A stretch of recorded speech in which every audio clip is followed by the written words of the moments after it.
অনেক খোঁজাখুঁজি করে পেলাম। সঙ্গে একটা সারপ্রাইজ গিফট ছিল যেটা আপনাদেরকে দেখায়নি। কি আমাদের এই আনন্দ ঘন মুহূর্তগুলো আমাদের স্মৃতির পাতায় ডায়েরির মতো থেকে গেল। নমস্কার, সাথী বিপ্লব ব্লগের আরও একটা সম্পূর্ণ নতুন পর্ব। আর সম্পূর্ণ নতুন পর্বে আমার সকল দর্শক বন্ধুকে জানাই অনেক অনেক স্বাগত। সম্পূর্ণ পর্বটি আপনারা কত স্কিপ না করে দেখতে থাকুন। আশা করব আপনাদের সকলের খুব ভালো লাগবে। যে সকল দর্শক বন্ধু প্রথমবারের জন্য দেখছেন, একটু সাবস্ক্রাইব করে আমাদের পাশে থাকবেন, লাইক কমেন্ট শেয়ার করে আমাদের সঙ্গে জুড়ে থাকুন। আর একেবারে বিদ্যাধরপুর থেকেই পর্বটা শুরু করছি। আর এই পর্বটা শেষ হবে ঝড়খালিতে গিয়ে। আমি ড্রেস দেখেই বুঝতে পারছেন যে আমি ঝড়খালির উদ্দেশ্যে অলরেডি এবার রওনা দেব। বিপ্লববাবু একটু এগিয়ে দিয়ে আসবে, যেহেতু একটা ব্যাগ এক্সট্রা হয়েছে। আমি শুধু কাঁধে একটা ব্যাগ নিয়ে এসেছিলাম, আর কোনো ব্যাগ ছিল না, যে কারণে মা আর আমার কিছু গিফট পেলাম পয়লা বৈশাখে। সেক্ষেত্রে একটু আরেকটা ব্যাগ বেড়ে গেছে, যে তাই দুজন এখন একসঙ্গে বেরোবো। বেরোনোর পর থেকে আবার দুজনের লক্ষ্য স্থির রেখে গন্তব্য আলাদা হয়ে যাবে। চলুন তাহলে ভিডিওটা শুরু করি। হ্যাঁ, চল।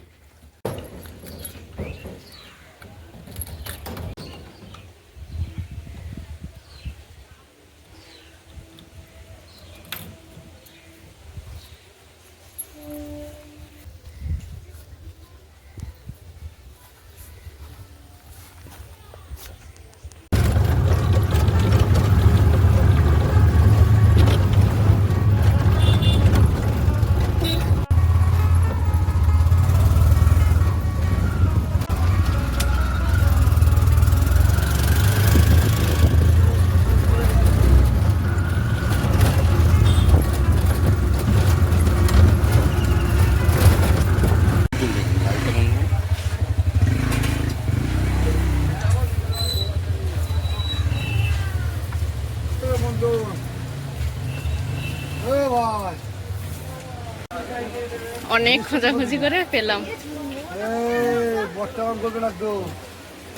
কত দেবো?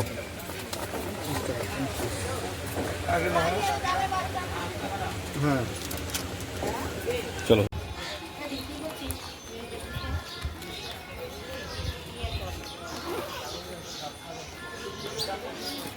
এখানে দিলাম আর সাইডে।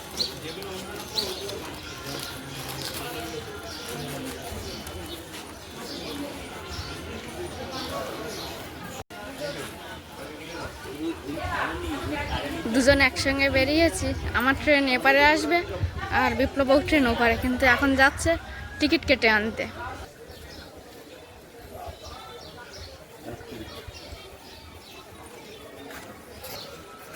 সাবধানে যাও তাহলে। দিলাম আর টাটা।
তুমি গাড়ি কত নিয়েছে?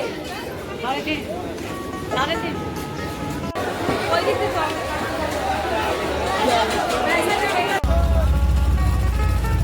ছাউদা উঠেছে হ্যাঁ ওরে গাড়িতে যাবে তো ছাউদা উঠিনি আবার বাঁচাবে না ছাউদা ওর কোথায় যাবে কলকাতায়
আমি বাড়ি ফিরে খাওয়া দাওয়া করলাম, করে একটু রেস্ট নিলাম। ততক্ষণে সবাই ঘুমাচ্ছিল, যে কারণে আর কাউকে ডাকিনি। এখন মাও উঠেছে, আর সঙ্গে ওই যে মহারানী ঝুঁটি বেঁধে বসে আছে, মহারানীকে ডেকে আনলাম। আমি যে তোকে যাওয়ার সময় বলে গেলাম গরমে, আমি যে যাওয়ার সময় তোকে বলে গেছিলাম মিলি আমি থাকছি না, পিসিমণিকে একটু দেখবি। কবার এসেছিলিস আমাদের বাড়ি? হ্যাঁ বল। সেই গেছে আর এই এলো। ইস, তখন তুই ঢুকতিস তো লজ্জা করতো না যে আমি সারাদিন আসিনি, চ্যান করতে আসবো? আমার কিন্তু খুব লজ্জা করতো মিলি যদি ওরম হতো আমার ক্ষেত্রে। আমি তো স্নানই করতাম না। হ্যাঁ, আমি কিন্তু স্নান করতাম না। ওরম যদি সারাদিন না আসতাম, স্নানের সময় আর স্নান করতে আসতাম না লজ্জায়। এখন কলকাতা থেকে তো কিছু গিফট আমার মার প্রাপ্তি হয়েছে, সেই সঙ্গে একটা সারপ্রাইজ গিফট ছিল যেটা আপনাদেরকে দেখায়নি, সেটা এখন মা দেখাবে আর সকলেই আর কি দেখা হবে। আর সঙ্গে মহারানীর তো জিনিসপত্র আছেই, যে কারণে আবার রানীমাকে বাড়ি থেকে ডেকে আনতে হলো। বের করো, দেখো কি কি গিফট তোমার একজন দিদি তোমার জন্য পাঠিয়েছে, আমার একজন দিদি ভাই তোমার আমার জন্য দিয়েছে, আর তোমার যে দিদি সে তো আমার আন্টি আমাকে দিয়েছে। এটা শাড়ি দিয়েছে, এটা হচ্ছে তোমার যে দিদি সে দিয়েছে আমাকে। ঠিক আছে, হ্যাঁ কালারটা দেখেছো কি সুন্দর। হ্যাঁ আর আছে,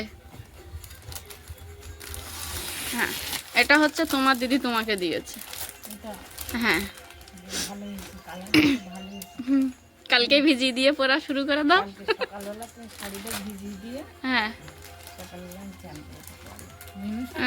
হ্যাঁ কালকে সকালবেলা শাড়িটা ভিজিয়ে দেওয়া একেবারে বলো সুতোর শাড়ি বলো। ওটা দেখো ক্যাটালগটা দেখো, ওইটা ক্যাটালগ যেরকম শাড়িটাও পুরো এরকম। এদিক ফেরাও, এই যে পুরো শাড়িটা তোমার এরকম হবে।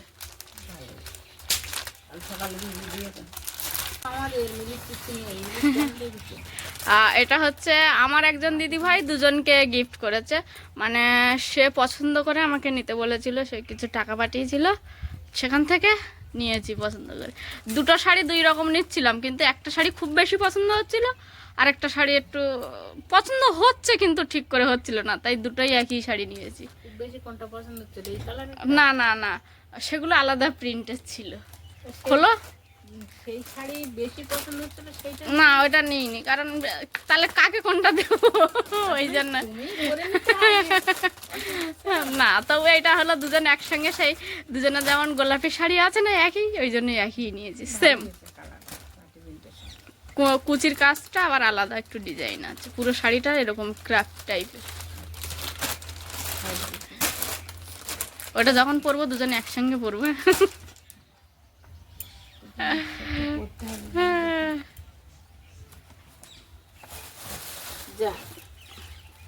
এটা আমার এক জোড়া স্যান্ডেল আছে, তুমি তো আসার সময় আমার জন্য নিয়ে আসতে গিয়েও আবার ভাবলে হবে কি হবে না। তো না, আমি ভাবলাম যদি পছন্দ না করে আমিও ভালো জুতো পছন্দ করলাম, ভালোই হয়েছে, এটাও ভালো হয়েছে। তারপরে ওটা হচ্ছে ফিনাইল এক ধরনের, আমাদের বাথরুমে ব্যবহারের জন্য কিছুটা এনেছি। মিলিকে যে ডাকলাম, মিলি ডাকলে কি করতে? সেটা আমি দেখতে পাচ্ছি না। মিলি সব তো আমাদের। এই দেখি একটা প্যাকেট, এই প্যাকেটটা কি? দেখো ওইটা মনে হচ্ছে মিলির হলে হতে পারে। প্যাকেটগুলো তোর নাকি? মিলি বার কর দেখি মিলির জিনিসগুলো। ধর দেখি, দেখ এদিক দেখ, আর টিপের কালার গুলো পছন্দ হয়েছে? দেখি হাত পার দেখি। ওরে এগুলো ক্লিপ তো। ওর সঙ্গে গার্ডারও আছে না মা, ওই সেটটার সঙ্গে? এই যে এই যে এই যে এই যে গার্ডার, এই গার্ডার দুই ধারে দুটো খোপা করবি আর এই ক্লিপ দুটো মারবি। ক্লিপ ওই একই, দেখেছি? এটা কোথাও ঘুরতে গেলে ব্যবহার করবি হ্যাঁ মিলি, আর গুলো এমনি তুই যেমন তেমন ব্যবহার যাবি তখন। হ্যাঁ, এর ভিতরে ঢোকা।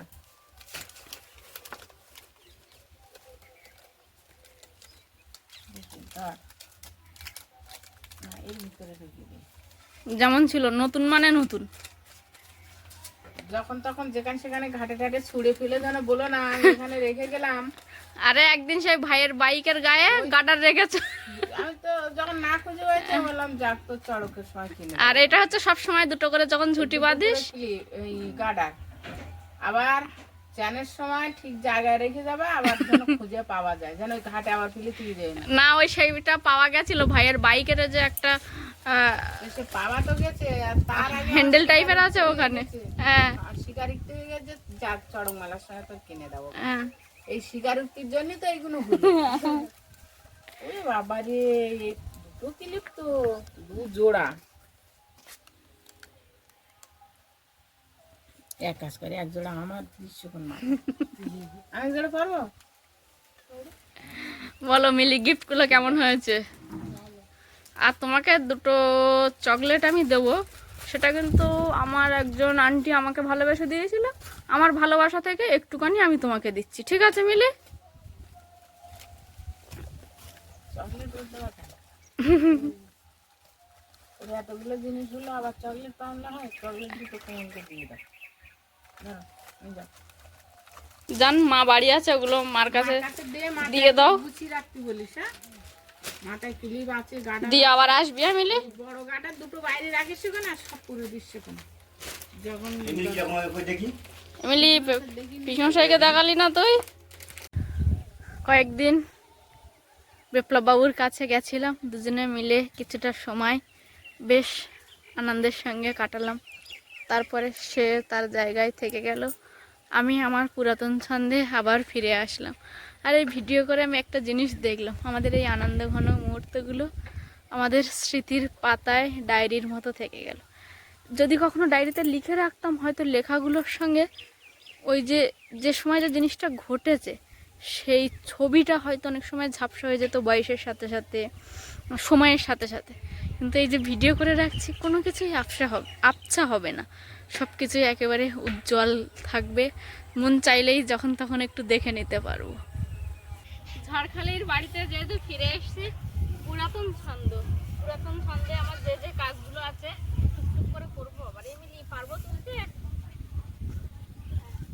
প্রথমে এই ছাগলটাকে সরিয়ে একটু অন্য সাইডে বাঁধবো, এক জায়গায় বাঁধা থাকলে ওই যে ঘাসগুলো খেয়ে নেয়, তারপরে আরেকটু সরিয়ে দিলে বেশ ভালো পেট ভরে যায়। নাহলে আবার অন্য কিছু দিতে পারে। রাতের বেলা তো আমাদের বাড়িতে ওদের যেখানে রাখা হয় সেইখানে কিছু দেওয়ার মতো পরিবেশ আমরা তৈরি করে উঠতে পারিনি, যে কারণে এখন এধারে কাকিমাদের জমি ধান কেটে নিয়েছে, আমি বাড়ি এসে দেখছি।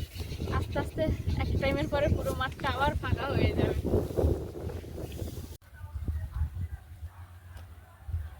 মতি, এ মতি, বিদ্যাধরপুরে যাওয়ার আগে যখন এই মেঠো আলবে হেঁটে যেতাম, দুই ধার থেকে ধানগুলো যেন সেই হেঁটে যাওয়ার সময় আলিঙ্গন করতো। আর এখন এক ধারে ধান আছে, আর এক ধারে ধান নেই। এই ধানগুলো কয়েকদিনের মধ্যে কেটে নেবে, পেকে গেছে, কয়েকটা দিনের মধ্যেই কাটা হয়ে যাবে। ওই যে একটা পাখি, ওই পাখিটা হট্টিটি পাখি, খুব একটা ভালো করে দেখানো যাচ্ছে না, চলেই গেল। কাকিমাদের কিছুটা ধান এখনো মাঠের মধ্যে আছে, যে ধানগুলো পেকে গেছিলো সেগুলো গাড়ি দিয়ে কেটে নিয়েছে। আর সামনে এই যে কিছুটা ধান আছে, এগুলো এখনো কাটেনি, ওগুলো পেকে গেলে তারপরে কাটবে। আর বিকালের এই সুন্দর স্নিগ্ধ শান্ত হাওয়ায় ধানগুলো পেকে মাথাটা যেহেতু ভারী হয়ে গেছে, নুয়ে যেন সেই হাওয়ার তালে তালে নৃত্য করছে।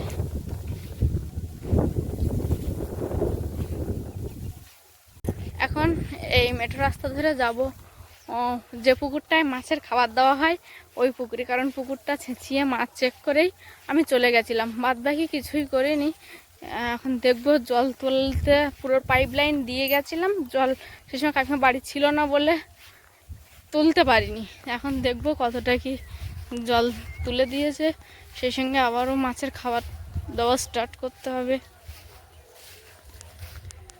এই জল অনেকটাই কমানো ছিল, বেশ কিছুটা জল তুলে দিয়েছে আমাকে, মা ফোনে বলে দিয়েছিল এত ঘন্টা জল তোলা হয়েছে, 7 ঘন্টা মতো জল তোলা হয়েছে। আবার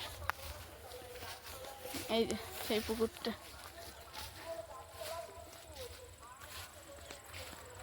চলো আবার সকালে বাড়ির দিকে যাই, বাড়িতেও অনেক কাজকর্ম আছে, সেগুলো করতে হবে।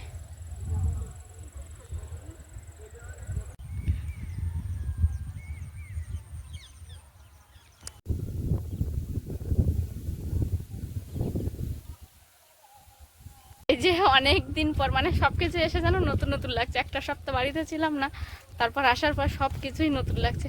পোলট্রির ফার্মটা দিয়ে হেঁটে যাচ্ছি, মনে হচ্ছে অনেক দিন যেন এই জায়গাটা আসা হয় না।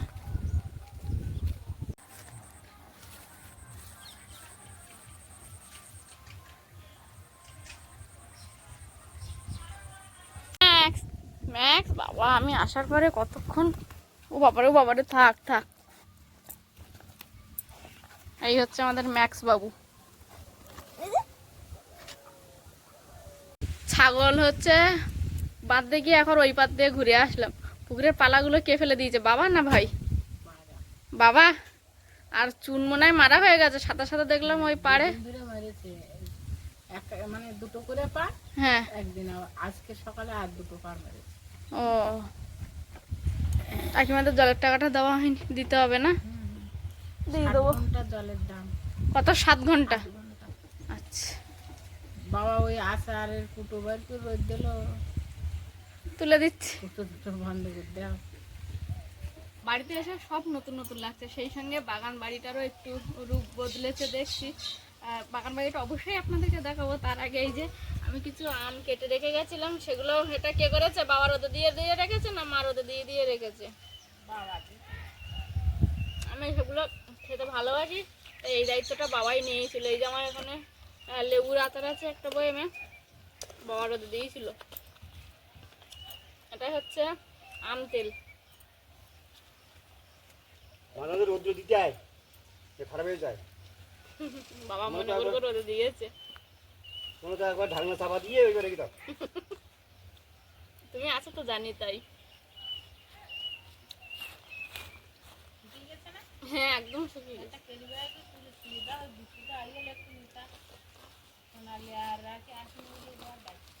আজকে কি বার?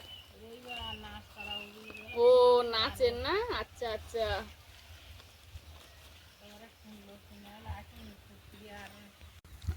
এই যে শাকের মাথাটা দেখতে পাচ্ছেন, এখানটায় আমি একদিন জল বয়ে দিয়ে আর চলে গেছিলাম, এসে দেখছি বেশ শাক বার হয়ে গেছে।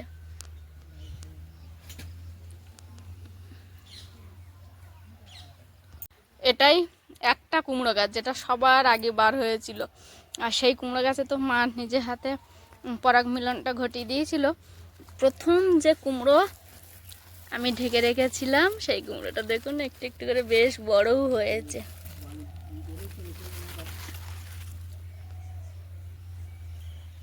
লাফা গাছে তো লাফা ভরেই আছে দেখতে পাচ্ছি, সুন্দর লাগছে দেখতে, বেশ লম্বা লম্বা ঝুলে আছে লাফাগুলো।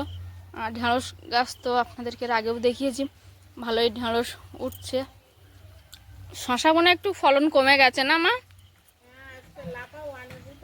হুম, আচ্ছা ভালো করো তো।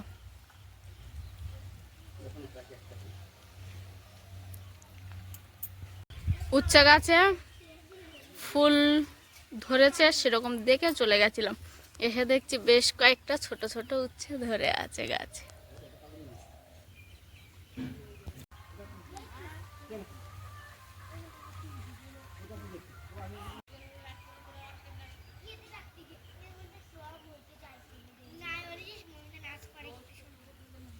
এখানে ধুদুল গাছে এই যে ধুদুল ধরেছে। এই জায়গাটা ফাঁকা ছিল, এখানে ওল কচুরমুখী রোয়া কমপ্লিট হয়ে গেছে।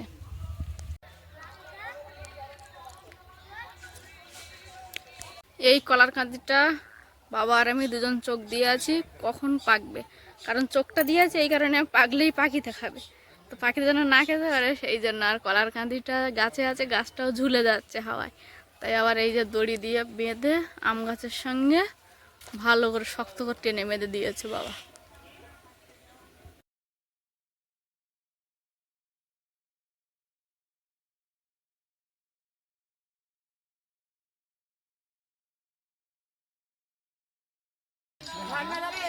জোর করে না মাথার সঙ্গে না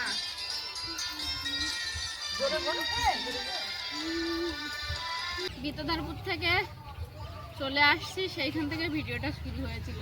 তারপরে প্রিয় মানুষটিকে ছেড়ে আসলাম এখানে, এসে যা যা পরিবর্তন দেখলাম, বাড়িতে এসেই দেখছি হঠাৎ সব কিছু পরিবর্তন হয়ে গেছে, তো সেটাও আপনাদেরকে দেখালাম। আপাতত আজকের পর্বটা এই পর্যন্তই, দেখা হচ্ছে আগামী কোনো একটা নতুন ভিডিওতে। ততক্ষণের জন্য আপনারা সকলে ভালো থাকুন, সুস্থ থাকুন, নিজেদের সকলের প্রতি খেয়াল রাখুন। আমার সকল বয়োজ্যেষ্ঠদেরকে জ্যেষ্ঠদেরকে জানাই অনেক অনেক প্রণাম, সমবয়সীদেরকে জানাই ভালোবাসা, ছোটদেরকে জানাই আদর ও স্নেহ। আরও একটা কথা যেটা আমি সবসময় বলে থাকি, সাথী বিপ্লব ব্লগের সঙ্গে সদা সর্বদা জুড়ে থাকবেন। নমস্কার, আজ তাহলে আসি।